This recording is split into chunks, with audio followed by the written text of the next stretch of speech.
నమస్తే, welcome to prime 9. ఇప్పుడు మనతో పాటు ఓ స్పెషల్ గెస్ట్ ఉన్నారు. ఆయన ఎవరో కాదు, యాక్చువల్గా ఆయన పోలీస్ అవ్వాలనుకున్నారు, కానీ కొన్ని కారణాల వల్ల అవ్వలేకపోయారు. కానీ ఇప్పుడు కొన్ని వేల మంది పోలీసులకు ఆల్ ఇండియా లెవెల్లో ట్రైనింగ్ ఇస్తున్నారు. మన స్కిల్ గురు, అలాగే Vaishnavi technologies managing director doctor Vijaya Raghuramaraju garu ఉన్నారు. ఇప్పుడు ఆయనతో మాట్లాడదాం. నమస్తే సార్. నమస్తే మేడం. ఎలా ఉన్నారు సార్? ఐఎమ్ గుడ్ సార్, ఇంట్రోలో చెప్పినట్టు మీరు పోలీస్ అవ్వాలనుకున్నారు, బట్ అవ్వలేకపోయారు.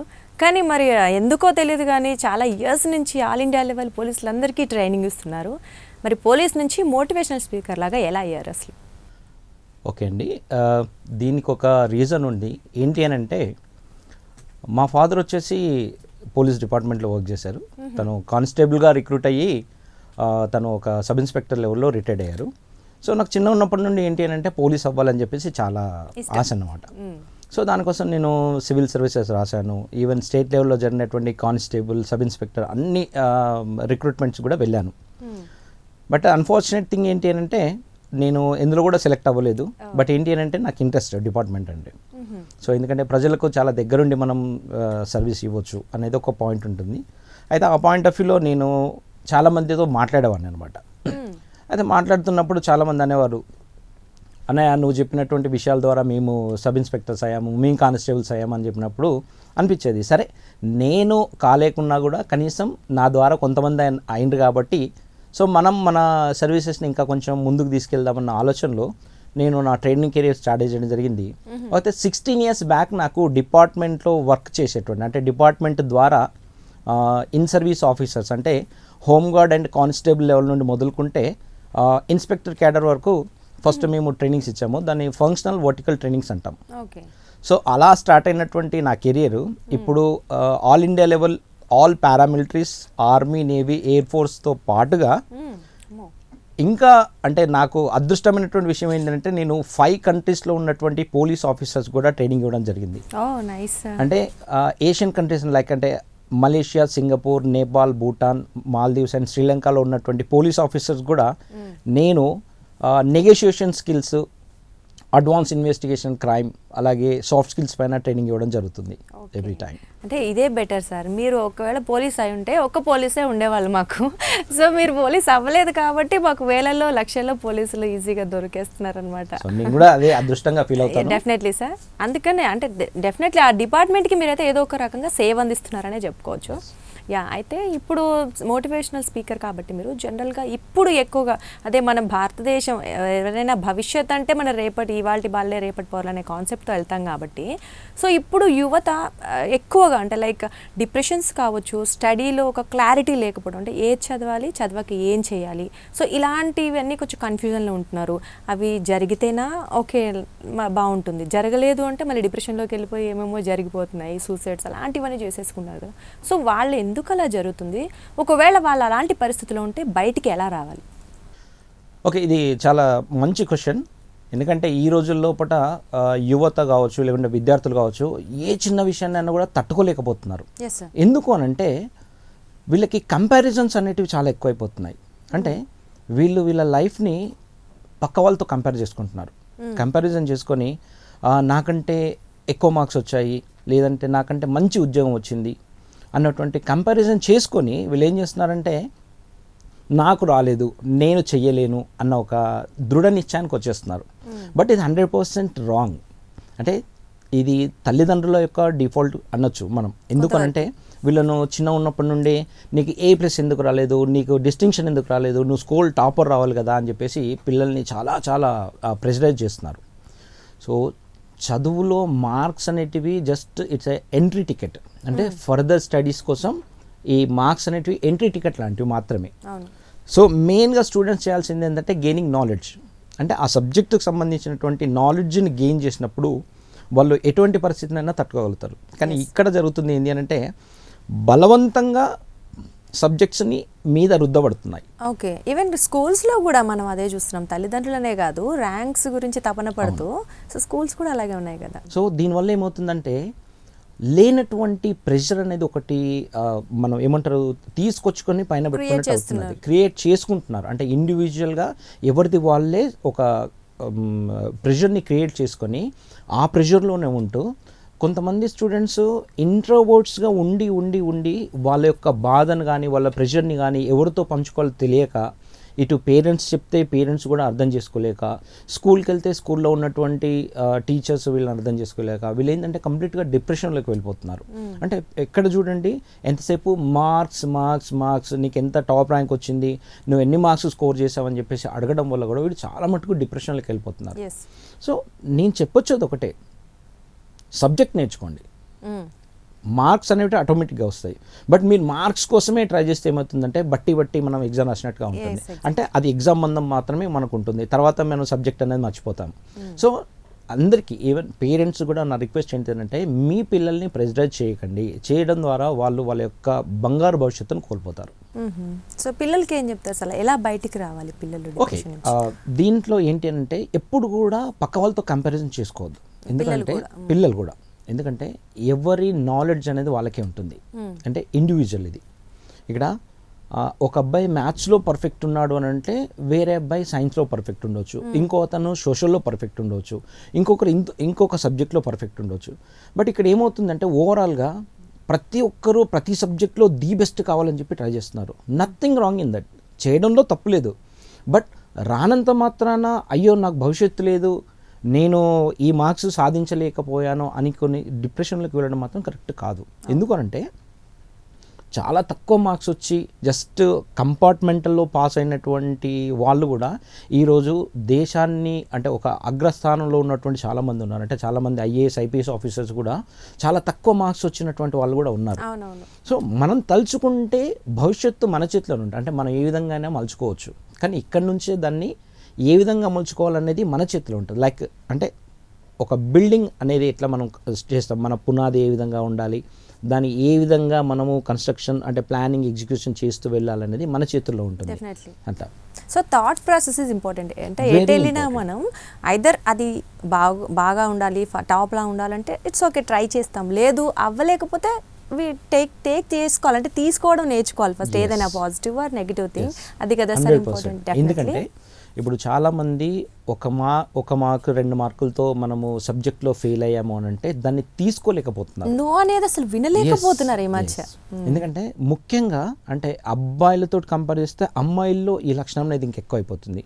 అంటే వీళ్ళు 95-96% స్కోర్ చేసినా కూడా ఇంకా 2% 3% రాలేదు అని చెప్పేసి బాధపడేటువంటి అమ్మాయిలు చాలా ఎక్కువైపోతున్నారు. అదే అబ్బాయిల్లో 35% వచ్చిందంటే వాళ్ళ ఆనందానికి అవధులు లేకుండా ఉన్న వాళ్ళు కూడా చాలామంది ఉన్నారు. ఏంటంటే వాళ్ళ ఎక్స్పెక్టేషన్లో అసలు మేము ఫెయిల్ అవుతాము అన్నటువంటి వాళ్ళు కూడా 35-40 మార్క్స్తో పాస్ అయిన వాళ్ళు చాలామంది ఉన్నారు. అంటే ఇది ఎలా అంటే కొంతమంది లైట్ మైండెడ్ స్టూడెంట్స్ ఉంటారు. ఓకే, నాకు ఒక 2 సబ్జెక్టులు పోతాయి అనుకున్నాను, బట్ నేను లక్కీగా గెటాన్ అయ్యాను, నేను పాస్ అయ్యాను, సో నేను వచ్చేటువంటి వాటిలో ఇంకా బెస్ట్ పర్ఫామ్ చేస్తాను అని చెప్పేసి ఒక దృఢ సంకల్పంతో ముందుకెళ్ళేటువంటి వాళ్ళు ఉంటారు. కానీ కొంతమంది ఏం చేస్తారంటే దీన్ని నాకు 2 మార్కులు తక్కువ వచ్చాయి, నాకు 3 మార్కులు తక్కువ వచ్చాయి అని చెప్పేసి పక్క వాళ్ళతో కంపేర్ చేసుకొని ఏడ్చి నానా రకాలుగా గోల చేసేసి ఇంట్లో వాళ్ళకి ప్లస్ వాళ్ళకి ప్రశాంతత లేకుండా చేసుకుంటున్నారు. సో అలా చేసుకోకూడదు. సార్ అయితే ఇప్పుడు మనం ప్యాషన్ మీకే అనుకోండి, పోనీ మీరు పోలీస్ అవ్వాలనుకున్నారు, మోటివేషనల్ స్పీకర్ అయ్యారు. సో అలాగే చాలా మందికి ఒక కన్ఫ్యూజన్ ఉంటుంది, ఒకటి అవుదాం అనుకుంటారు వాళ్ళు, ఇంట్లో వాళ్ళు ఇంకొకటి అవ్వమంటారు, స్కూల్లో టీచర్స్ వాళ్ళు ఇంకొకటి సజెస్ట్ చేస్తారు. సో అసలు ఆ అనుకున్న వాటిల్లో కేటగిరీలో ఏది ఎంచుకుంటే వాళ్ళు బాగుంటారు? సో మీకు దీనికంటే ముందు నేను ఒక విషయం చెప్పాలి. నేను సివిల్ సర్వీసెస్ రాశాను 3 times కూడా. 2006లో రాశాను, 2009లో రాశాను, 2011లో రాశాను. నేను 3 times కూడా మెయిన్స్ రాయడం జరిగింది.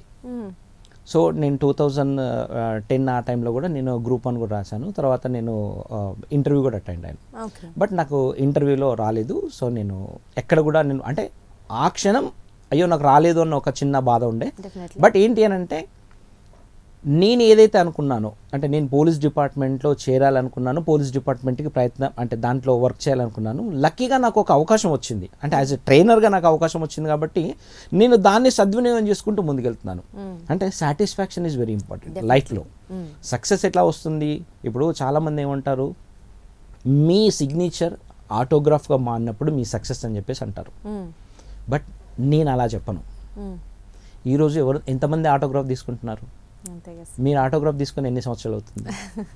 డెఫినెట్లీ అవును. సో ఈ రోజులు అందరూ ఏం చేస్తున్నారంటే సెల్ఫీలు తీసుకుంటున్నారు. సో నేను అది కూడా సక్సెస్ అన్నాను. బట్ ఏంటి అని అంటే సక్సెస్ నీ ఆప్షన్స్లో కూడా నీ గురించి ఎవరైతే గొప్పగా చెప్తారో, నీ యొక్క ఇంపార్టెన్స్ వాళ్ళు గుర్తిస్తారో, that is your success. Exactly. So ఆ సక్సెస్ని మీరు ఎప్పుడైతే క్రియేట్ చేస్తారో, అటు పేరెంట్స్లో కావచ్చు, స్టూడెంట్స్లో కావచ్చు, జాబ్ సీకర్స్ ఎవరైనా కావచ్చు, బట్ ఆ ఇంపాక్ట్ అనేది మీరు క్రియేట్ చేయాలి. అరే తను ఉంటే బాగుండు, తను ఉండడం వల్ల ఇది ఈ కొత్త విషయం నేర్చుకోగలుగుతున్నాము, మనము ఇంకా ముందుకెళ్తాము, మన లోపల సక్సెస్ అనేది వస్తుంది ఆ పర్సన్ ఉంటే, దట్ ఈస్ కాల్డ్ సక్సెస్. ఈ రోజుల్లో నేను చెప్పేది మాత్రం అంతే సార్. డెఫినెట్లీ అంటే self satisfaction is first important. After that okay everyone మనల్ని కొంచెమైనా గుర్తించాలి సక్సెస్ఫుల్గా ఉన్నారు పర్సన్ అని.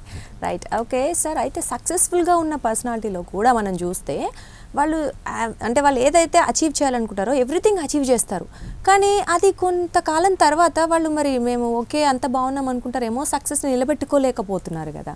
సో అలా ఎందుకు జరుగుతుంది? ఫుల్ అంటే రివర్స్ అయిపోతుంది రోల్ అంతా, ఎందుకు అలాగా? సక్సెస్కి ఫుల్ స్టాప్ అనేది లేదు, కామాలే అని కామాలే. అవును. మనకు సినిమాలో చెప్పినట్టుగా ఫుల్ స్టాప్ అనేది లేదు, కామ మాత్రమే.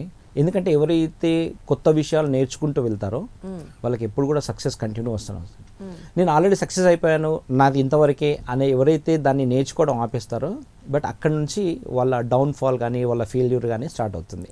సో ఎప్పుడు కూడా మనం అలా ఉండకుండా ఇన్నోవేటివ్ థాట్స్, అంటే కొత్తగా ఏం చేయగలుగుతాము, ఒక పర్సన్ని మనము సక్సెస్ చేయాలన్నా, మనం సక్సెస్ అవ్వాలన్నా సమాజానికి ఏం కావాలి, మనకేం కావాలి, మనం దాని ద్వారా ఏ విధంగా ముందుకెళ్ళాలి, ఇది చాలా ఇంపార్టెంట్. ఎప్పుడైతే ఈ ఇన్నోవేటివ్ థాట్స్ అనేటివి మనకు వస్తాయో, దాని నుంచి మనం ఏదైనా కొత్త విషయం చెప్పడం కానీ లేదంటే కొత్త విషయం నేర్చుకోవడం కానీ జరుగుతుందో, అప్పుడు ఆటోమేటిక్గా సక్సెస్ అనేది కంటిన్యూ అవుతూ ఉంటుంది. ఎక్కడ కూడా దానికి ఫుల్ స్టాప్ అనేది రాదు. అంతే. సో కొంతమంది దీన్ని ఏం చేస్తారంటే ఒక ఈగోయిస్టిక్ వేలో వెళ్ళిపోతారు. ఎలా అంటే నేను సక్సెస్ అయిపోయాను, సో వాళ్ళతో నాకు ఇంకా పని లేదు, సో వై షుడ్ ఐ, ఇదొక క్వశ్చన్. నేను ఎందుకు చెయ్యాలి, నాకేంటి అవసరం అనే లెవెల్లో ఎవరైతే దీన్ని ఆలోచన చేస్తారో, బట్ మీరు అన్నట్టు 100% అక్కడ నుంచి వాళ్ళ డౌన్ఫాల్ అనేది స్టార్ట్ అవుతుంది. కాబట్టి ఎక్కడ కూడా ఈగోయిస్టిక్ మెంటాలిటీ అనేది ఉండకూడదు ఎవరికైనా కూడా. ఏ రీచ్లో ఉన్నా మనం ఎక్కడున్నా ఉండకూడదు, అంతే. సరే, ఇంకొకటి ఈ ఈగోయిస్టిక్ వల్ల చాలా ప్రాబ్లమ్స్ ఫేస్ చేస్తున్నారు. ఇంకొకటి చూసుకుంటే పెళ్ళిళ్ళు, ఈ మధ్యకాలంలో మ్యారేజెస్ చూసుకుంటే గతంలో వాళ్ళు ఎన్ని ఇబ్బందులు ఉన్నా మన పూర్వీకులు వాళ్ళందరూ కలిసే ఉండేవాళ్ళు. బట్ ఈ యంగ్ జనరేషన్ ఏమవుతుందంటే ఈవెన్ లవ్ మ్యారేజ్ అవ్వచ్చు, అరేంజ్డ్ అవ్వచ్చు, ఏదో కొంతమంది 6 నెలలకు విడిపోతున్నారు, కొంతమంది సంవత్సరం, కొంతమంది 2-3 ఏళ్ళ తర్వాత విడిపోతున్నారు, కొంతమంది పిల్లలు పుట్టాక కూడా విడిపోతున్నారు. అంటే ఎందుకు అంటే చిన్నవాటికి అడ్జస్ట్ అవ్వలేకనా, ఈగో వలన, ఏంటి ప్రాబ్లం? ఫస్ట్ కారణం ఏంటి అని అంటే అడ్జస్ట్ అయ్యేటువంటి మెంటాలిటీస్ లేకపోవడం ఫస్ట్ మేజర్ కారణం. ఏంటి అని అంటే ఒకప్పుడు భార్యాభర్త అంటే ఒకరి కోసం ఒకరు అన్నట్టు ఉండేవాళ్ళు, కానీ ఈ రోజుల్లో ఒకరి కోసం ఒకరు కాదు, నా కోసం నేనే అన్న విధంగా తయారవుతున్నారు. ఏంటి అని అంటే నేను సంపాదిస్తున్నాను, నువ్వు సంపాదిస్తున్నావు, సో నా డబ్బులు నేనే ఖర్చు పెట్టుకుంటాను, నీ డబ్బులు నువ్వే ఖర్చు పెట్టుకో. సో ఇది ఒక ప్రాబ్లం వస్తుంది. మళ్ళీ ఎక్కడైనా కూడా మన అనుకోవడం లేదు, నా వాళ్ళు నీ వాళ్ళు. మనం ఏదైనా విషయం చెప్పినా కూడా మీ వాళ్ళు వస్తున్నారట, మీ వాళ్ళు వచ్చారు, మీకోసం వచ్చారు అని చెప్తున్నారు, కానీ ఎక్కడైనా అత్తయ్య వాళ్ళు వచ్చారు, మామయ్య వాళ్ళు వచ్చారు, ఇలా ఎక్కడ కలుపుగోలుగా చెప్పేటువంటి తత్వం అనేది లేకుండా పోతుంది. ఎందుకు అనంటే చెప్పాను కదా, మనీ మేక్స్ మెనీ థింగ్స్ అన్నట్టుగా ఇక్కడ ఆ మనీ అనేది ఏదైతే వాళ్ళు ఎర్న్ చేస్తున్నారో సర్వస్వం ఇదే అనుకుంటున్నారు. నేను నెలకి ఇన్ని లక్షలు సంపాదిస్తున్నాను, నాకు ఇన్ని క్రెడిట్ కార్డ్స్ ఉన్నాయి, ఇంకా ఇంత బ్యాంక్ బ్యాలెన్స్ ఉంది, సో నేను రిచ్గా లైఫ్ లీడ్ చేస్తున్నాను అనుకుంటున్నారు. అనుకొని కొంతమంది మంచి రిలేషన్స్ అంటే ఫ్యామిలీ రిలేషన్స్ని వద్దనుకుంటున్నారు. అంటే బయట రిలేషన్స్ కావాలి, ఫ్యామిలీ రిలేషన్స్ అనేవి వద్దనుకుంటున్నారు. దీనివల్ల చాలా ప్రాబ్లం అవుతుంది. అంటే చిన్న చిన్న మిస్అండర్స్టాండింగ్స్, ఈ చిన్న చిన్న మిస్అండర్స్టాండింగ్స్ వల్ల ఏమవుతుంది అంటే పొరపొచ్చాలంటాం మనం. భార్యకు భర్తకు మాట పట్టింపులు, ఎంత లవ్ చేసుకున్నా కూడా నా వాళ్ళు నీ వాళ్ళు అనేసరికి ఏంటి అని అంటే అక్కడ ఒక మిస్అండర్స్టాండింగ్ అనేది ఖచ్చితంగా వస్తుంది. ఎందుకు నా వాళ్ళు నీ వాళ్ళని వేరు చేసి మాట్లాడతావు, మన అనొచ్చు కదా అని చెప్పేసి ఎవరో ఒకరు అనడం. సో దీంట్లో అండర్స్టాండింగ్ చేసుకుంటేనేమో కలిసి ఉంటున్నారు, లేదు అన్నప్పుడు ఏమవుతుందంటే నా వాళ్ళు నా వాళ్ళే, నీ వాళ్ళు నీ వాళ్ళే, మీ వాళ్ళు ఏం పెట్టారు, మా వాళ్ళు ఏం పెట్టారు, ఈ కంపారిజన్ చేసుకొని కూడా వాళ్ళు చాలా మటుకు విడిపోతున్నారు. అలాగే ప్రొఫెషనల్ లైఫ్ని ఎప్పుడైతే వీళ్ళ పర్సనల్ లైఫ్లోకి తీసుకొస్తున్నారో ఎస్ 100% డిస్టర్బెన్స్ అక్కడ స్టార్ట్ అవుతున్నాయి. అంటే ఒక సర్టెన్ టైమింగ్ అనేది ఉంటుంది ప్రొఫెషనల్ లైఫ్కి. అంటే మార్నింగ్ 9కి వెళ్ళామా, ఈవినింగ్ 5కి వచ్చామా, లేదంటే వాళ్ళ ఆఫీస్ టైమింగ్స్ ఏవైతే ఉన్నాయో అంతవరకే ఉండాలి. బట్ కొన్ని ఫ్యామిలీస్లో ఏంటి అని అంటే వాళ్ళు ఇంటికి వచ్చిన తర్వాత కూడా అదే వర్క్ని కంటిన్యూ చేయడం, అంటే ప్రొఫెషనల్ లైఫ్ని పర్సనల్ లైఫ్లో కూడా కంటిన్యూ చేయడం వల్ల సో చాలా మటుకు ఈ డిస్టర్బెన్స్ అనేది వస్తుంది. అంటే మెకానికల్ లైఫ్ లాగా పర్సనల్ మ్యారీడ్ లైఫ్ని కూడా మెకానికల్ చేసేస్తున్నారు 100% దాన్ని మెకానికల్ లైఫ్గానే లీడ్ చేస్తున్నారు. అంటే ఒకప్పుడు ఈ పెళ్లి చేసుకున్నటువంటి జంటలు ఏంటి అని అంటే వీళ్ళకి కనీసం కూర్చుండి మాట్లాడుకొని హ్యాపీగా వాళ్ళు అసలు ఏంటి నువ్వేంటి నేనేంటి అంటే వాళ్ళు అంటారు కదా, పెళ్ళికి ముందు నువ్వు చాలా బాగుండే కానీ పెళ్ళైన తర్వాత అసలు నన్ను పట్టించుకోవడం లేదు, కనీసం తిన్నావా అని కూడా అడగడం లేదు అని అంటే ఎస్, ఇది జరుగుతున్నటువంటి వాస్తవం. ఏంటి అంటే పెళ్ళికి ముందు అంటే ఇప్పుడు మనకేదో అంటారు కదా, ఎన్నికలు అయ్యేంత వరకే ప్రచారం, ఎన్నికలైన తర్వాత ఎందుకు ప్రచారం అన్నట్టుగా ఉంది ప్రస్తుతానికి పరిస్థితి. అంటే పెళ్లి వరకు మాత్రమే ప్రేమ, పెళ్ళైన తర్వాత మళ్ళీ ఎందుకంటే నువ్వు నా దానివి అన్న ఫీలింగ్లో చాలా మంది ఉంటున్నారు. అందుకోసం మీరు అన్నది కూడా 100% మెకానికల్ లైఫ్ని లీడ్ చేస్తున్నారు. సో అలా కాకుండా ఎప్పుడైతే రియాలిటీ మనకు వాట్ లైఫ్ అనేది ఏంటిది, ఒక వ్యక్తి మనల్ని నమ్ముకొని మన లైఫ్లోకి వచ్చిండ్రు అన్నప్పుడు మనం ఏ విధంగా ఉండాలి అనేది ఎప్పుడైతే అర్థం చేసుకోగలిగితే డెఫినెట్లీ అంటే పెళ్లి బంధం కూడా విడిపోదండి. డెఫినెట్లీ. సార్, లవ్ మ్యారేజ్ బెటరా, అరేంజ్ మ్యారేజ్ బెటరా? మరి ఏది బాగా అంటే ముందుకెళ్తుంది సాఫీగా? చాలా టిపికల్ అంటే చాలా మంది డౌట్ ఉంది అక్కడే, సో మీరు క్లారిఫై ఇస్తారు కదా అనేసి. సో యాక్చువల్గా నాది love marriage. Okay, so love come arranged, no problem. But పెళ్ళి ఏదైనా పెళ్ళి కాబట్టి అండర్స్టాండింగ్ ఈజ్ వెరీ ఇంపార్టెంట్. ప్రేమ పిల్ల, పెద్దలు కుదిర్చిన పిల్ల అనేది పక్కన పెడితే ఇద్దరి మధ్యన అండర్స్టాండింగ్ ఏ విధంగా ఉంది, మన జీవితంలోకి వచ్చినటువంటి భాగస్వామిని మనం ఏ విధంగా అర్థం చేసుకుంటున్నాం. సరే, మనిషి అన్న తర్వాత కొన్ని చిన్న చిన్న పొరపాట్లు తప్పిదాలు అనేది మానవ సహజం. దాన్ని మీరు ఎంతవరకు ఏమంటారు నిలబెట్టుకుంటున్నారు, దాన్ని ఎంతవరకు అర్థం చేసుకోగలుగుతున్నారు అనేది చాలా ఇంపార్టెంట్. దాన్ని అర్థం చేసుకొని నెక్స్ట్ టైం అది జరగకుండా చూసుకునేటువంటి బాధ్యత కూడా మనదే ఉంటుంది.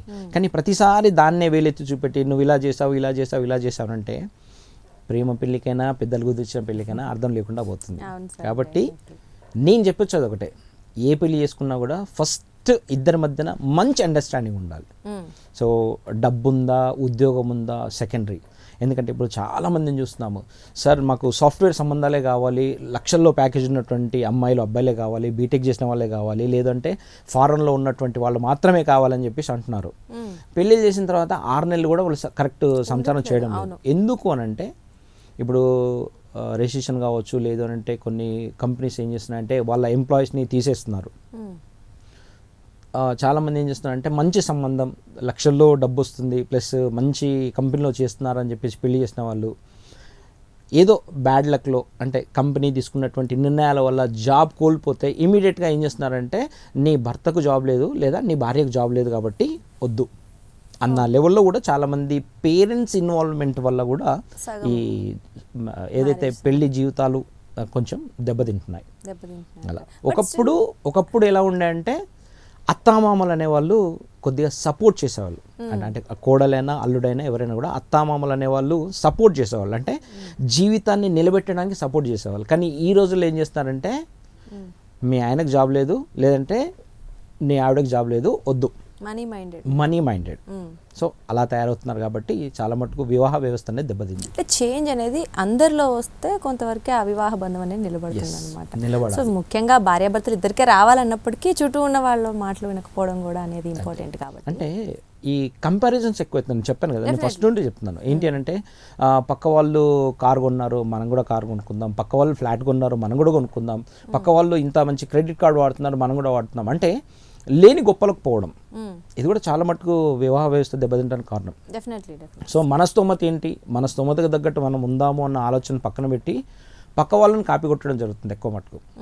సో నార్మల్గా ఒకప్పుడు చిన్న బర్త్డే ఫంక్షన్స్ అంటే ఒక ఇంట్లో బర్త్డే ఫంక్షన్ చేస్తే సరిపోతుంది అన్న వాళ్ళు కూడా ఈ మధ్య కాలంలో ఏం చేస్తున్నారంటే ఎవ్రీ మంత్ వర్సరీ లాగా first month birthday, second month birthday అని ఇట్లా కొత్త కొత్త ట్రెండింగ్స్, ప్లస్ మ్యారేజ్ అయిన వాళ్ళు కూడా ఫస్ట్ మంత్ వర్సరీ, సెకండ్ మంత్ వర్సరీ అని చెప్పేసి ఇలా చేస్తూ ఏంటంటే లేని గొప్పలకు పోయడం, దానికోసం అప్పులు చేయడం. సో ఇంకోటి ఏంటి అని అంటే స్పెషల్ డేస్ అని చెప్పేసి, మ్యారేజ్ డే అని చెప్పేసి, లేకుంటే బర్త్డే అని చెప్పేసి పెద్ద పెద్ద గిఫ్ట్స్, అంటే వీళ్ళు ముందు నుంచే హింట్ ఇస్తారు అనమాట. నాకు ఇప్పుడు iPhone 16 Pro వచ్చింది, చాలా బాగుంది, నాకు నెక్స్ట్ మంత్ బర్త్డేకి ఏమైనా ప్లాన్ చేస్తున్నావా అని చెప్పేసి, అంటే ముందు నుంచి హింట్ ఇవ్వడం. అంటే ఓకే, నా మిస్సెస్కి అంటే మా హస్బెండ్కి నెక్స్ట్ నేను ఏ పరిస్థితిలో అన్నా కూడా ఈ ఫోన్ ఇవ్వాలి అంటే హింట్ ఇవ్వడం అనమాట. అంటే ఇటువంటి వాటి కోసం, లేని వాటి కోసం కూడా వాళ్ళు అప్పులు చేయాల్సి వస్తుంది. సో దానికి అనవసరంగా డిప్రెషన్ గురైపోతుంది. ఇంకొక ముఖ్యమైన విషయం ఏంటి అంటే ఈ కాలంలో కష్టాలు వస్తే అది అసలు తీసుకోలేకపోతున్నారు, మనం ఇందాక చెప్పుకున్నట్టు. అండ్ వన్ మోర్ థింగ్, వాళ్ళు డిప్రెషన్లోకి వెళ్ళిపోయి స్ట్రెస్ ఫీల్ అయిపోయి అయితే వీళ్ళన్నా సూసైడ్ చేసుకోవడం, లేదంటే ఇంకా కొంచెం అంటే సంఘ విద్రోహాలుగా మారుతున్నారు అంటాం కదా, అలాంటి ఎవరినైనా ఏదైనా చేయడం అలాంటివి చేస్తున్నారు కదా. సో అసలు వాళ్ళు దాంట్లోంచి అంత క్రూయల్గా ఎలా మారుతున్నారు, దాని నుంచి ఎలా బయటికి రావాలి? ఓకే, ఎవరైతే 10 మందిలో కలవలేకపోతున్నారు అంటే ఒక వ్యక్తి లోపల ఇంట్రోవర్ట్స్ అండ్ ఎక్స్ట్రావర్ట్స్ ఉంటారు. అంటే ఇంట్రోవర్ట్స్ అంటే ఏంటంటే ఎవరైతే అంతర్ముఖులు అంటాం మేము, ఎక్స్ట్రావర్ట్స్ ఎవరైతే ఎక్స్ప్రెసివ్గా ఉంటారో వాళ్ళందరూ కూడా ఎక్స్ట్రావర్ట్స్. సో కంపారిజన్ చేస్తే ఎవరైతే ఇంట్రోవర్ట్స్ ఉన్నారో వీళ్ళు చాలా మటుకు ఈ సూసైడ్ టెండెన్సీకి దగ్గరలో ఉన్నటువంటి పర్సనాలిటీస్. ఇంట్రోవర్ట్స్ ఎందుకనంటే వీళ్ళు వాళ్ళ యొక్క ఫీలింగ్స్ని ఎక్స్ప్రెస్ చేయలేరు అని కాదు, చేయరు. ఫస్ట్ థింగ్ ఇష్టపడరు. 10 మందిలో కలవటానికి ఇష్టపడరు. నేను వాళ్ళకు ఒక విధమైనటువంటి ఇన్ఫీరియారిటీ కాంప్లెక్స్. ఏంటి అని అంటే చూద్దాంలే, చేద్దాంలే, నా యొక్క ఇంపార్టెన్స్ అక్కడ ఉందా, నా అవసరం ఉందా అని చెప్పేసి వాళ్ళే అనుకోవడం. ప్లస్ అలాగే నేను వచ్చినా కూడా నేను ఎవరితో మాట్లాడను కదా, ఎందుకు వెళ్ళాలి, ఏం చేయాలి అని ఒక భావనతో ఏం చేస్తున్నారంటే వీళ్ళు కలవలేకపోతున్నారు. సో ఫస్ట్ మనం అంటే ఫ్యామిలీ మెంబర్సే మనం ఫస్ట్ ఐడెంటిఫై చేయాలి. ఒకవేళ వీళ్ళు ఎవరితో మాట్లాడడం లేదు, ఎవరితో కలవడం లేదు అన్నప్పుడు ఏం చేయాలంటే వాళ్ళను అందరిలో కలిసే విధంగా చేయాలి. అప్పుడే వాళ్ళు ఏమవుతుందంటే మెల్లమెల్లగా ఒకరితో మాట్లాడి మనం హ్యాపీగా అంటే అందరితోటి మింగిల్ అవుతూ ఉంటారు. అప్పుడు ఆ ఫీలింగ్స్ ఏవైతే ఉంటాయో అంటే వాళ్ళకు ఇంట్రోవర్ట్స్గా ఉన్నప్పుడు ఏదైతే నేను చేయలేను, నా వల్ల కాదు అన్నటువంటి భావన ఉన్నటువంటి ఫీలింగ్స్ ఉంటాయి కదా, ఆ ఫీలింగ్స్ అన్నీ కూడా క్రమక్రమంగా తగ్గిపోయి వాళ్ళు కూడా ఎక్స్ట్రావర్ట్స్ కావడానికి ఛాన్సెస్ ఉన్నాయి. సో దీనివల్ల ఏమవుతుందంటే వాళ్ళకి ఏదన్నా చేయలేను, నా వల్ల కాదు అన్నటువంటి భావన ఉండి ఈ సమాజానికి నేను సెట్ అవ్వను అన్నటువంటి భావనతో కొంతమంది సూసైడ్కి ప్రయత్నం చేసేవాళ్ళు కూడా డెఫినెట్లీ ఆ నిర్ణయాన్ని మార్చుకుంటారు. కొంతవరకు అంటే వాళ్ళ బాధలైనా కనీసం చెప్పుకునే వాళ్ళతో షేర్ చేసుకుంటారు కాబట్టి కొంతవరకు అయితే బయటకు వచ్చే అవకాశం ఉందని అయితే చెప్పారు. ఈవెన్ పిల్లలు కూడా మనం ఈ మధ్యకాలంలో ఒక న్యూస్లో విన్నాము, 3rd, 4th క్లాసెస్ ఏమో వాళ్ళకి అసలు ఆ సూసైడ్ అంటే ఏంటో కూడా తెలియదు. మా మమ్మీ తిట్టింది, లేకపోతే మా టీచర్ కొట్టాడు, చిన్న రీజన్స్. అంటే ఆ సూసైడ్ అనే అసలు ఆలోచన ఎందుకు? అంటే దీంట్లో ఫోన్ ప్రభావము, అలాగే సోషల్ మీడియా అంటే లైక్ టీవీ ప్రభావం కూడా చాలా ఉంటుంది. ఎలా అంటే ఒక వ్యక్తికి అంటే ఒక అమ్మాయికి కావచ్చు, అబ్బాయి కావచ్చు, పెద్దవాళ్ళకి కావచ్చు, ఎవరికైనా కావచ్చు, ఎంతవరకు ఇన్ఫర్మేషన్ చెప్పాలి అనేది ఉంటుంది. బియాండ్ ద లిమిట్ ఏదైతే ఇన్ఫర్మేషన్ మనము ప్రొవైడ్ చేస్తామో దానివల్ల చాలా ప్రాబ్లమ్స్ వస్తాయి. ఇదేమవుతుందంటే పేరెంట్స్ ఇటువంటి విషయాలు పిల్లల ముందట చర్చించుకోవడం, వాళ్ళు అలా చేశారట, వీళ్ళు ఇలా చేశారట, సో అలా చేయడం వల్ల అమ్మాయికి ఇది వచ్చింది అది వచ్చింది అని చెప్పేసి అంటే వీళ్ళు ఆ పిల్లల ముందు మాట్లాడడం వల్ల కూడా వీళ్ళు విని, ఎందుకంటే చిన్నపిల్లల్లో గ్రాస్పింగ్ పవర్ అనేది చాలా ఎక్కువ ఉంటుంది. సో దానివల్ల ఏంటంటే వీళ్ళు నేను ఇలా చేయడం వల్ల కూడా నా పేరెంట్స్ నాకు ఒక అవకాశం ఉంది అంటే నాకు ఇవ్వడానికి అవకాశం ఉంది. ఎందుకంటే కొంతమంది పిల్లలు మారాన్ చేస్తే ఆటోమేటిక్గా మనము కొనిస్తున్నాము. ఎందుకంటే చూసాము చాలామంది ఇళ్లలో ఏంటి అంటే ఇప్పుడు ట్యాబ్స్ ఇచ్చేస్తున్నారు. కరోనా టైం నుంచి చూస్తే ఏంటంటే ప్రతి ఇంట్లో కూడా అంటే కొంచెం ఫినాన్షియల్గా స్టేబుల్గా ఉన్నటువంటి ఫ్యామిలీస్లో ఏంటంటే పిల్లలందరూ కూడా ట్యాబ్స్ కొనిచ్చారు. ఎందుకంటే వాళ్ళు ఆన్లైన్లో చదువుకుంటారని చెప్పేసి. ఓకే, టెక్నాలజీని వాడుకోవడంలో తప్పలేదు, బట్ ఎంతవరకు అనేది కూడా ఒక లిమిట్ అని ఉంటుంది. బట్ ఆ లిమిట్ దాటినప్పుడు ఏమవుతుంది అని అంటే పేరెంట్స్ యొక్క అబ్జర్వేషన్ లేకపోవడం వల్ల వీళ్ళు ఈ రీల్స్ చూడడము, యూట్యూబ్లో ఉన్నటువంటి డిఫరెంట్ రీల్స్ అవన్నీ చూసి వీళ్ళు కొత్త విషయాలు నేర్చుకుంటున్నారు అనుకుంటున్నారు. కానీ అక్కడ నేర్చుకునే దానికంటే వీళ్ళు చెడిపోయేటువంటి స్థితికి ఎక్కువగా ఉంటున్నారు. అవును, ఈ మధ్య పబ్లిక్ ట్రాన్స్పోర్ట్ కావచ్చు, మనం ఎక్కడికి వెళ్ళినా పిల్లలు ఏడుస్తారు, వెంటనే వీళ్ళు ఫోన్ తీసే ఉండు ఇస్తానంటారు. వాళ్ళు అది తీసేయగానే మళ్ళీ వీళ్ళు ఏడుపు స్టార్ట్ చేస్తారు. అంటే వాళ్ళకి అదొక అలవాటు అయిపోతుంది అనమాట. సో అంటే ఎలక్ట్రానిక్ గ్యాడ్జెట్స్ని ఇంతకుముందు ఎప్పుడైతే మనం బొమ్మలు చిన్న ఉన్నప్పుడు బొమ్మలు అని కొనిచ్చేవాళ్ళు, ఇప్పుడు కంప్లీట్గా ఎలక్ట్రానిక్ గ్యాడ్జెట్స్ ఇచ్చేస్తున్నారు అనమాట. సో దానివల్ల చాలా అలా అయిపోతుంది. ఓకే సార్, అయితే ఇప్పుడు పిల్లలకి టెక్నాలజీ, మనం అఫ్ కోర్స్ ఈ టెక్నాలజీ ఉన్న అంటే బేస్డ్ యుగంలో టెక్నాలజీ అనేది డెఫినెట్లీ ఇంపార్టెంట్. బట్ ఈ జనరేషన్లో టెక్నాలజీ పిల్లల్ని బాగు చేస్తుందా, పాడు చేస్తుందా, ఏ మార్గంలోకి తీసుకెళ్తుంది? ఓకే, నేను చెప్పాను కదా, ఏదైనా ఎంతవరకు యూజ్ చేయాలి అంతవరకు యూజ్ చేస్తే చాలా మంచిది. డెఫినెట్లీ ఇక్కడ ఏమవుతుంది అనంటే యూసేజ్ కంటే మిస్యూసేజ్ అనేది ఎక్కువ అవుతుంది. అంటే మనం తల్లిదండ్రుల ఆలోచన ఏంటంటే మా పిల్లలు టెక్నాలజీలో ముందుకెళ్తున్నారు, నేర్చుకుంటున్నారు, వీళ్ళు భవిష్యత్తులో మంచి పొజిషన్కి వెళ్తున్నారు అనే లెవెల్లో పేరెంట్స్ ఆలోచన చేస్తున్నారు. బట్ ఇక్కడ కొంతమంది పిల్లలు, నేను అందరూ అంటలేను, కొంతమంది పిల్లలు ఏం చేస్తున్నారంటే ఉన్నటువంటి టెక్నాలజీని మిస్యూజ్ చేసుకుంటున్నారు. అంటే కొన్ని గేమ్స్ వచ్చాయి ఇప్పుడు ఆన్లైన్లో కానీ ఆన్లైన్లో కొన్ని గేమ్స్ వచ్చాయి. ఏంటి అని అంటే ఈ హంటింగ్ గేమ్స్ కానీ, అంటే ఇలా ఏమంటారు షూట్ చేసి చంపేటువంటి గేమ్స్ వస్తున్నాయి. సో ఇది ఏంటి అని అంటే వాళ్ళు గేమ్ ఆడుతూనే ఒక వికృతమైనటువంటి ఆనందాన్ని ఎంజాయ్ చేస్తున్నారు. అంటే అపోనెంట్ని కాల్చి చంపడంలో, షూట్ చేసి జనరు వీళ్ళు ఎస్ నేను హ్యాపీగా ఫీల్ అవుతున్నాను అనుకుంటున్నారు. పేరెంట్స్ కూడా ఏంటంటే మావాడు గేమ్ బాగా ఆడతాడండి, చాలా బాగా స్కోర్ చేస్తున్నాడు అని చెప్పేసి వీళ్ళు అనుకుంటున్నారు. బట్ వీళ్ళ లోపల ఏమవుతుందంటే ఒక వికృతమైనటువంటి ప్రవృత్తి వస్తుంది. అంటే రేపటి రోజు ఆ గ్యాడ్జెట్ లేనప్పుడు ఎవరినైనా కొట్టినప్పుడు వాళ్ళు ఏదైనా అరిస్తే కూడా వీళ్ళు హ్యాపీగా ఫీల్ అవుతుంది. అరే నేను ఒక పర్సన్ని కొట్టగలుగుతున్నా, నా దెబ్బతిన్నవాడు అరుస్తున్నాడు అన్న ఒక ఆలోచన వస్తే అది చాలా దారుణమైనటువంటి స్థితికి వెళ్తుంది. ఎందుకంటే కొన్ని స్టేట్స్లో బిల్డింగ్ పై నుండి నెట్టేసి చంపిన సందర్భాలు కూడా ఉన్నాయి. కొన్ని అంటే మనం నార్త్ ఇండియా కొన్ని స్టేట్స్లో వెళ్తే ఏంటంటే ఒక చిన్న స్టూడెంట్ని పైకి తీసుకెళ్ళి మాట్లాడదామని చెప్పి తీసుకెళ్ళి 4th క్లాస్ స్టూడెంట్సే పైనుండి 3rd ఫ్లోర్ నుంచి నెట్టేసి చంపేశారు. అంటే వాళ్ళకి తెలియదు ఏం చేస్తున్నాం అనేది కూడా తెలియదు. సో ఏంటి అంటే వాళ్ళు ఒక ఆట ఆడుతున్నాం అని చెప్పేసి అనుకున్నారు, కానీ అనవసరంగా ఒక నిండు ప్రాణం అనేది పోయింది. సో పేరెంట్స్ యొక్క అబ్జర్వేషన్ అనేది మ్యాండేట్. డెఫినెట్లీ. సో వాళ్ళకి మీరు ఇచ్చే సలహా, పేరెంట్స్ ఎలా పెంచాలి పిల్లల్ని ఈ జనరేషన్? షూర్, నేను ఒకటే అందరి పేరెంట్స్కి ఒక్కటే విజ్ఞప్తి చేస్తున్నాను. ఏంటి అని అంటే మీ పిల్లల్ని జస్ట్ మెకానికల్ ఏమంటారు రోబోట్స్ లాగా తయారు చేయకండి. సమాజానికి ఉపయోగపడాలి, సమాజంలో వీళ్ళు ఒక మంచి పౌరులుగా ఎదగాలి అని అంటే వాళ్ళు ఏం చేయాలి? చిన్న ఉన్నప్పుడు మీరేం చేశారు? ఫస్ట్ ఇప్పుడు ఉన్నటువంటి జనరేషన్ అంతా 80s kids, 90s kids are 2000 kids ఎవరైతే ఉన్నారో వీళ్ళందరికీ కూడా ఇప్పుడు మీరు ఆలోచన చేయండి, మీరు చిన్న ఉన్నప్పుడు ఎంత హ్యాపీగా ఉన్నారు, ఆ హ్యాపీనెస్ ఇప్పుడు మీ పిల్లలకి ఇస్తున్నారా? That is very important. Exactly. లేదు మీరు కమర్షియల్గా తయారయ్యి మేము రిచ్ కిడ్స్, మేము రిచ్గా ఉంటాము, హైజీన్ ఫుడ్ పెడుతున్నాము, హైజీన్గా ఉంటున్నాము అని అంటే వీళ్ళు పిల్లలు కూడా అందరితో కలవలేకపోతున్నారు, కలివిడితనం అనేది లోపిస్తుంది, రిలేషన్స్ అనేవి తెలవడం లేదు. సో దీనివల్ల స్ట్రెస్ ఫీల్ అవుతున్నారు. కాబట్టి పేరెంట్స్కి నేను చెప్పేది ఒకటే, అందరితో కలపండి. పిల్లల్ని ఈ యంత్రాల్లాగా తయారు చేయకుండా, రోబోట్స్ లాగా తయారు చేయకుండా అందరితోటి కలిసే విధంగా ప్రతి ఫంక్షన్కి తీసుకెళ్ళండి. ప్రతి ఫంక్షన్లో రిలేషన్ అంటే ఏంటి చెప్పండి, ఎవరు ఏమవుతారు, ఏ వరుస ఏమవుతారు, ఎందుకు అవుతారు, so what is blood relation, each and everything వాళ్ళు చెప్పాలి. చెప్పినప్పుడే వాళ్ళ లోపల అండర్స్టాండింగ్ లెవెల్ అనేది బాగుంటుంది. పిల్లలు నలుగురితో కలవగలుగుతారు, కలిసినప్పుడు ఎంజాయ్ చేయగలుగుతారు. చాలా ఇంపార్టెంట్ అది. లేదంటే మా అబ్బాయికి మార్క్స్ తగ్గిపోతున్నాయండి, ఎగ్జామ్స్ ఉన్నాయండి అని చెప్పేసి అంటే మాత్రం చాలా కష్టం.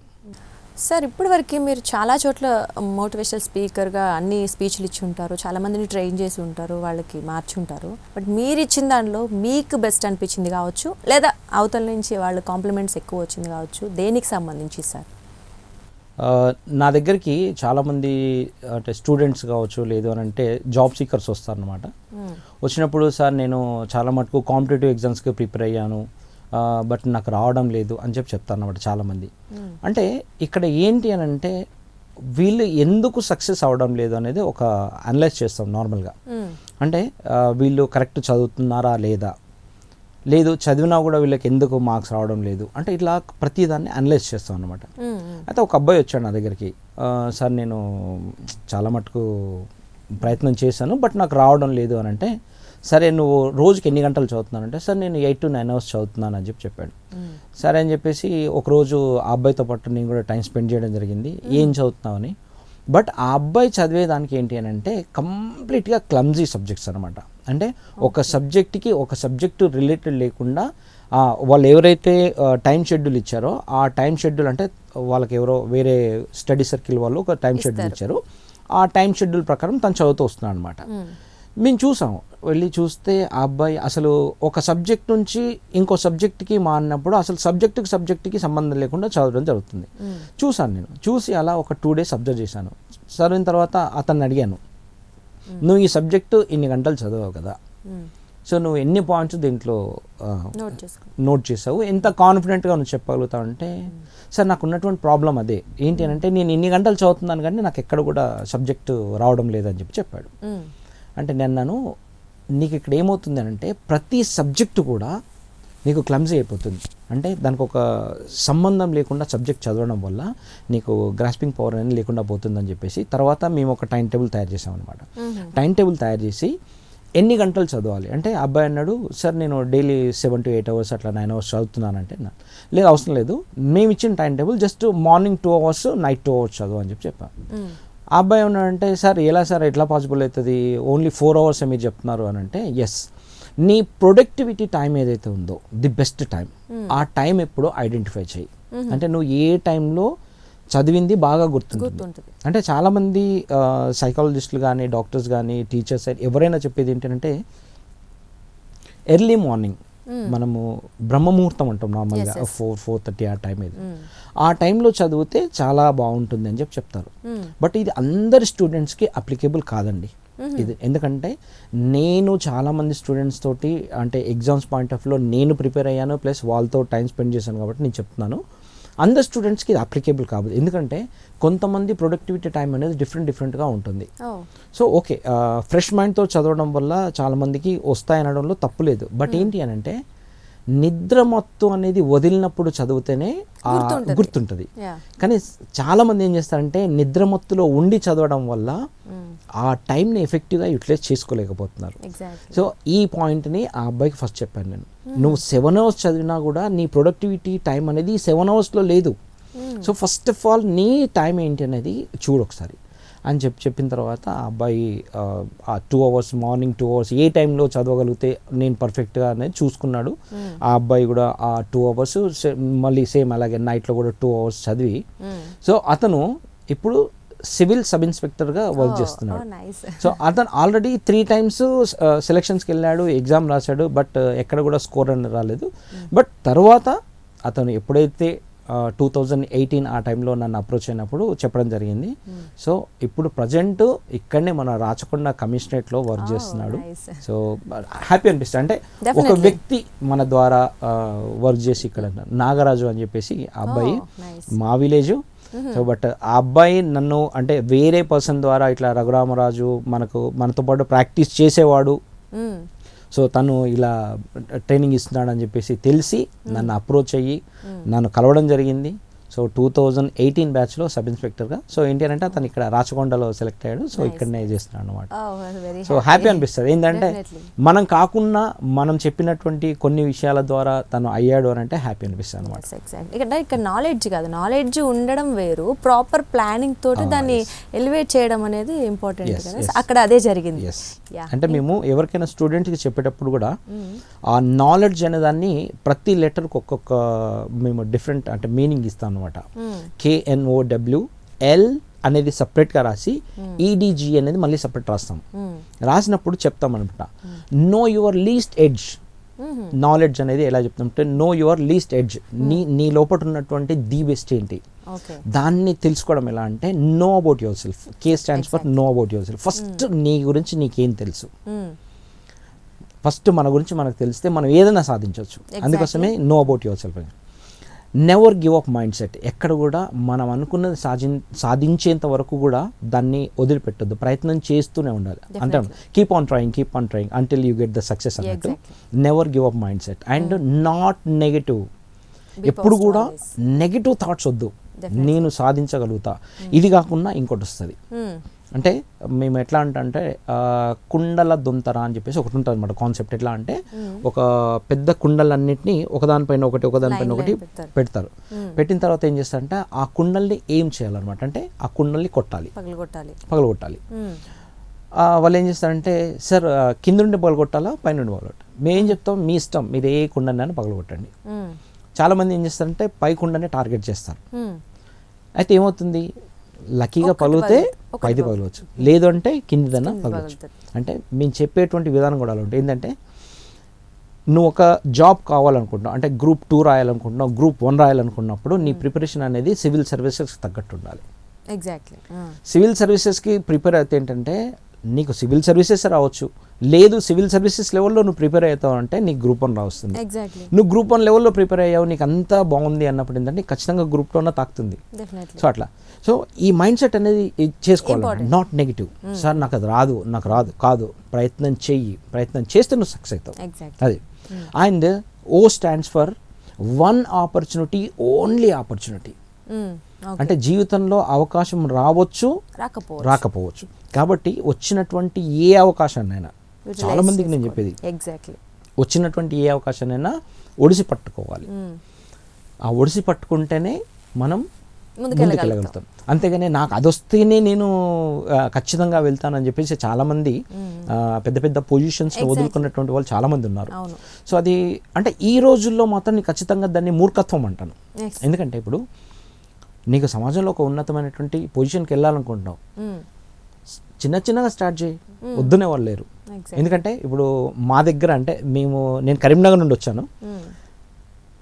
అంటే ఇది ఎలా చెప్తామంటే బండి సంజయ్ అన్న గారు ఒక వార్డ్ కౌన్సిలర్గా స్టార్ట్ చేసినటువంటి పర్సన్ ఇప్పుడు సెంట్రల్ మినిస్టర్గా ఉన్నారు. అంటే ఏదైనా కూడా కింది స్థాయి నుంచి ప్రయత్నం చేస్తూ ఉంటే ఖచ్చితంగా ఏదో ఒక రోజు గుర్తించే వాళ్ళు ఉంటారు. సో మన కష్టానికి తగ్గ ఫలితం కూడా వస్తుంది అనడానికి ఇవి నిదర్శనం. నిజాయితీగా ట్రై చేస్తే డెఫినెట్లీ ఏదో ఒక రోజు మనం సక్సెస్ అవుతాం. నువ్వు పడ్డటువంటి కష్టానికి ఖచ్చితంగా ఏదో ఒక ఫలితం అనేది ఉంటుంది. అట్లా వన్ ఆపర్చునిటీ, ఓన్లీ ఆపర్చునిటీ. తర్వాత W stands for worth. What is your worth? So అది ఐడెంటిఫై చేయాలి. అసలు నా వర్త్ ఏంటి? దాన్ని సమ్ టైమ్స్ ఏమంటే వాట్ ఈజ్ యువర్ వీక్నెస్ అంటాం. What is your weakness, what is your worth, ఇదేంటి అని అంటే అసలు నీలో సాధ్యం అవుతుందా కాదా, సాధ్యాసాధ్యాలు అంటాం, పాసిబిలిటీస్. అది ఏంటి, అసలు నువ్వు చేయగలుగుతావా లేదా అనేది నీకు తెలిసినప్పుడు దాన్ని ఎంతవరకు చేయాలి, ఎలా చేయాలనేది ఒక ఐడియా ఉంటుంది. అందుకోసం ఫస్ట్ ఏం చేస్తుంటే నీ గురించి నువ్వు తెలుసుకో, know about your self. So ఇక్కడ Wకి వచ్చిన తర్వాత L, లెర్న్ ఎవ్రీ డే. ప్రతిరోజు, ప్రతి క్షణం, ప్రతి ఒక్కరి దగ్గర నుంచి నేర్చుకోవాలి. చిన్న పెద్ద తారతమ్యం లేకుండా, వయసుతో సంబంధం లేదు, చిన్న వాళ్ళ దగ్గర నుంచి అయినా పెద్దవాళ్ళ దగ్గర నుంచి అయినా ఒక విషయం ఉంది అంటే నేర్చుకోవాలి. What is good, what is bad, ఈ రెండు విషయాలు. కొంతమంది ఏది చేయాలో నేర్పుతారు, కొంతమంది ఎలా చేయకూడదో నేర్పుతారు. ఎస్, అందుకోసం what is good, what is bad అనేది. So learn every day, every minute, every situation, దాని నుంచి నేర్చుకోవాలి. అలాగే లీడ్ యువర్ సెల్ఫ్. నేను ఈ కొత్త విషయం నేర్చుకున్నానంటే ఇక్కడ ఆగిపోవద్దు, దీన్ని ముందుకు తీసుకెళ్ళాలి. దాన్ని ఏమంటారు, లీడ్ యువర్ సెల్ఫ్. నిన్ను నువ్వు ఇంకా ముందుకు తీసుకెళ్తూ ఉండు. సో అలా అంటే కొంతమంది ఎలా ఉంటారంటే ఓకే నాకు ఈ పొజిషన్ వచ్చింది, ఐఎమ్ హ్యాపీ విత్ దిస్, కాదు ఇంకేంటి, వాట్ నెక్స్ట్, నువ్వు ఇంకేం చేయగలుగుతావు. సో అది ఫైండ్ అవుట్ చేయాలి. కాబట్టి learn every day and as well as lead your self. తర్వాత మళ్ళీ ఇక్కడ ఎడ్జ్కి వచ్చాం, EDGE, effective communication skills mandatory. ఈ రోజుల్లో ఎఫెక్టివ్ కమ్యూనికేషన్ స్కిల్స్ ఉండాలి. సో చాలామంది ఏమనుకుంటారంటే సార్ కమ్యూనికేషన్ స్కిల్స్ అనేసరికి సార్ ఇంగ్లీష్లోనే మాట్లాడాలా? నో, అసలు నీకు మాట్లాడడం వచ్చా? ఫస్ట్ థింగ్ నీకు మాట్లాడడం వస్తే తర్వాత భాష అనేది సెకండరీ. సో నీకు ఫస్ట్ మాట్లాడడం రావాలి. ఎవరితో ఎలా మాట్లాడుతున్నాం, రెస్పెక్ట్గా మాట్లాడుతున్నావా, రూడ్గా మాట్లాడుతున్నావా, కేర్లెస్గా మాట్లాడుతున్నావా, ఇలా డిఫరెంట్ ఉంటాయి. సో ఇది ఎప్పుడైతే మనకు తెలిసినప్పుడు మన లోపల ఉన్నటువంటి మిస్టేక్స్ని ఫైండ్ అవుట్ చేసి దాన్ని ఫైన్ ట్యూన్ చేయగలగాలి. ఎప్పుడైతే దాన్ని ఫైన్ ట్యూన్ చేయగలుగుతామో దాన్ని ఎఫెక్టివ్ కమ్యూనికేషన్ స్కిల్స్ అంటాము. Language is secondary, English, Hindi, that is secondary. But నీ మాతృభాషలో ఏ విధంగా మాట్లాడగలుగుతున్నావు, ఎదుటి వాళ్ళు నీ మాటలకి ఇంప్రెస్ అవుతున్నారా, నీ మాటలు నమ్ముతున్నారా, నీ మాటల్ని వాళ్ళు ఎంత బాగా వింటున్నారు, these all comes under effective communication skills. So next D stands for dream big. Dream big, nothing wrong in that. Exactly. Dream big అంటే చాలామంది అంటారు, సార్ నాకు ఒక పెద్ద కంపెనీకి CEO కావాలని ఉంది. Yes, nothing wrong in that.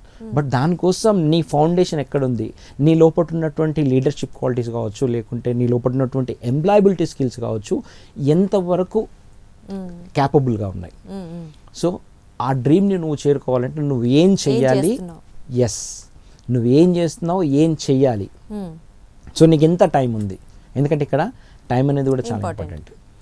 So నాకు 40 సంవత్సరాలు దాటిన తర్వాత నేను ఇప్పుడు సబ్ ఇన్స్పెక్టర్ అవుతాను, లేకుంటే DSP అవుతాను అంటే అది కలవని పని. సో నీ టైం నీకు ఎంతవరకు ఉంది, ఆ టైంలో నువ్వు ఏం చేస్తున్నావు అనేది చాలా important. So dream big and dedication is very important.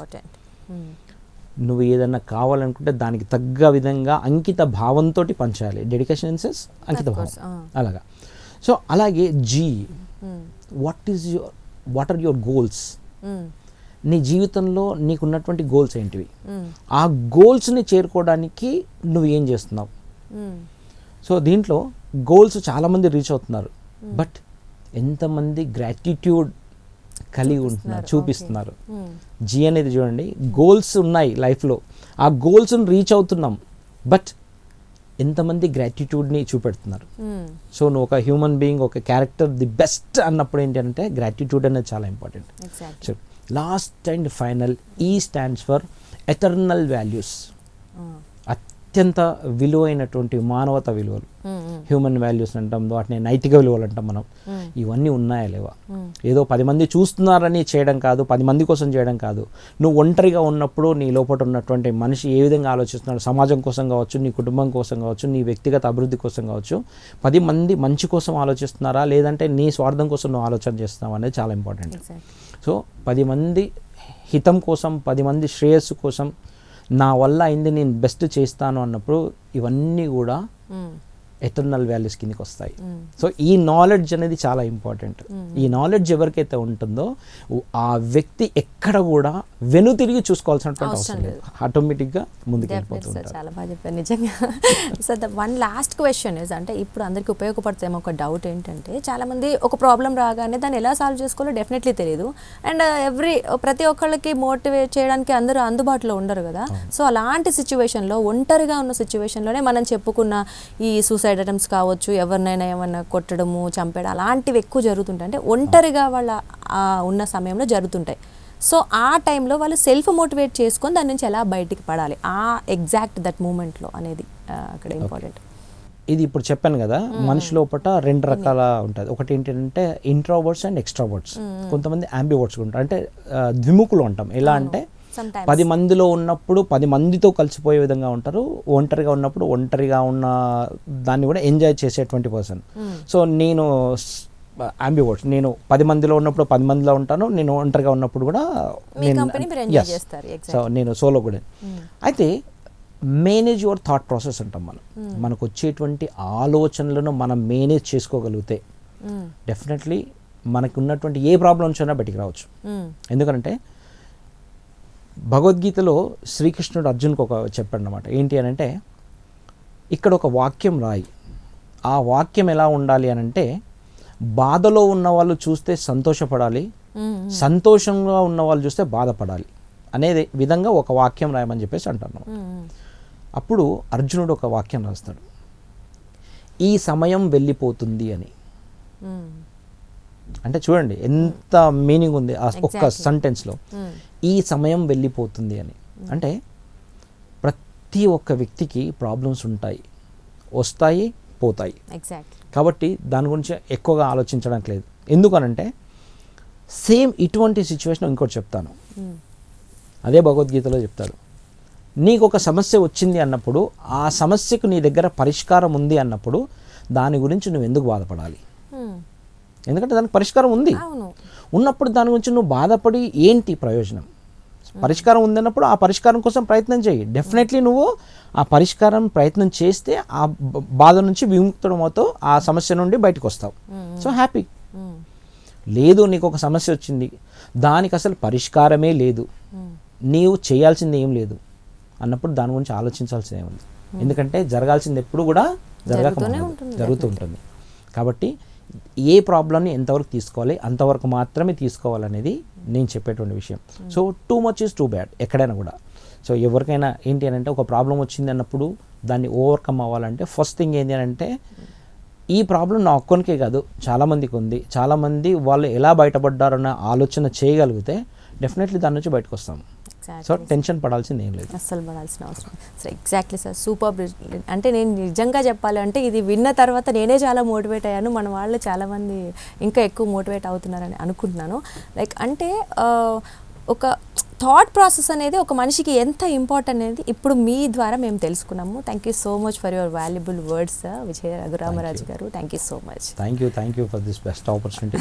Thank you.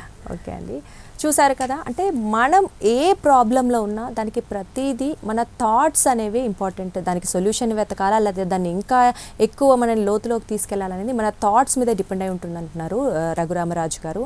అలాగే బయటికి ఎలా రావాలి ప్రతి సమస్య నుంచి, అలాగే మనం ఒకవేళ ముందంజలో వెళ్ళాలి అంటే ఏ విధంగా మనం మన ఆలోచనల్ని మార్పు చేసుకుంటూ వెళ్ళాలి, సమయాన్ని ఎలా అనుకూలంగా మలుచుకోవాలి, ఇలాంటి ఇంపార్టెంట్ విషయాలన్నీ చాలా చక్కగా వివరించారు.